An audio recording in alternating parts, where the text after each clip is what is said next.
नमस्कार, मी सायली आपलं मराठी बुकशेल्फ या चॅनलवर स्वागत करते. पाडव्याच्या व्हिडिओनंतर आता वेध लागले आहेत ते आखाजीचे. पण त्यासाठी थोडा अजून वेळ आहे. अजूनही कैऱ्या पिकलेल्या नाहीयेत. तर चला तर मग ऐकूयात या कैऱ्यांच्या आठवणी. सीझनची पहिली कैरी खाताना जी मजा असते ना ती काही औरच. लेकाने झाडावरच्या वाऱ्यांवर मात करत झडप मारून कैरी हातात आणून दिली. मोठ्या प्रेमाने विचारलं, रागवणार नाही ना? मी मात्र क्षणात मागच्या काळात हरवली गेले. लगेचच त्याला विचारलं, शेजारचे कोणी तुला रागवणार नाहीत ना? आणि हे विचारताच जुन्या आठवणी जाग्या झाल्या.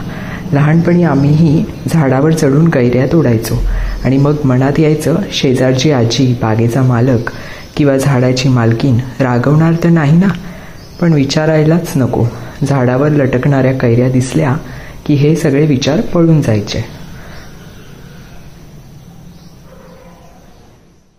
झोपाळ्यावरून उड्या मारून कधी कंपाऊंडच्या भिंतीवर चढून आम्ही त्या कैऱ्या ओरबडायचो. हे सगळे करताना मदतीला बंडू काका असायचा. प्रेमानं आणि मला पाये हे घे असे म्हणायचा आणि मग खरी मजा सुरू व्हायची.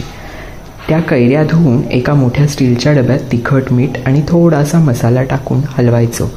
पहिला घास घेतल्यावर जो आंबट तडका जिभेला बसायचा त्याने अक्षरशः डोळे गच्च मिटायचे आणि चेहरा वेडावाकडा व्हायचा.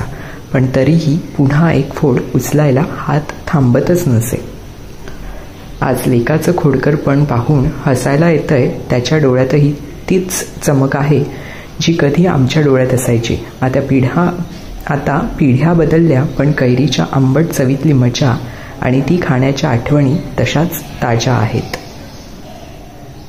तर आजची ही कैरीची आठवण कशी वाटली हे अभिप्राय देऊन नक्की कळवा कमेंट बॉक्समध्ये. तोपर्यंत stay tuned till next video and good bye.